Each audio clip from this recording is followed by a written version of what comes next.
সাবেক আইনমন্ত্রী ব্যারিস্টার শফিক আহমেদকে আজই দাফন করা হবে। এর আগে ৩ দফা জানাজা অনুষ্ঠিত হবে সুপ্রিম কোর্ট বারের সাবেক এই সভাপতির। বিকেলে আজিমপুর কবরস্থানে তাঁকে দাফনের কথা রয়েছে।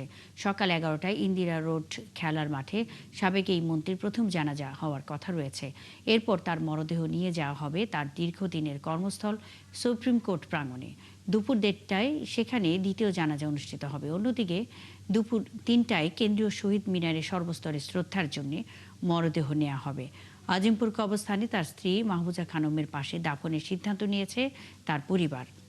রোববার বিকেলে ৫টা ৪৫ মিনিটের দিকে রাজধানীর বাংলাদেশ মেডিকেলে চিকিৎসাধীন অবস্থায় শেষ নিঃশ্বাস ত্যাগ করেন তিনি।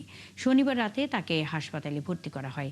দীর্ঘদিন শারীরিক নানা জটিলতায় ভুগছিলেন সাবেক আইনমন্ত্রী শফিক আহমেদ।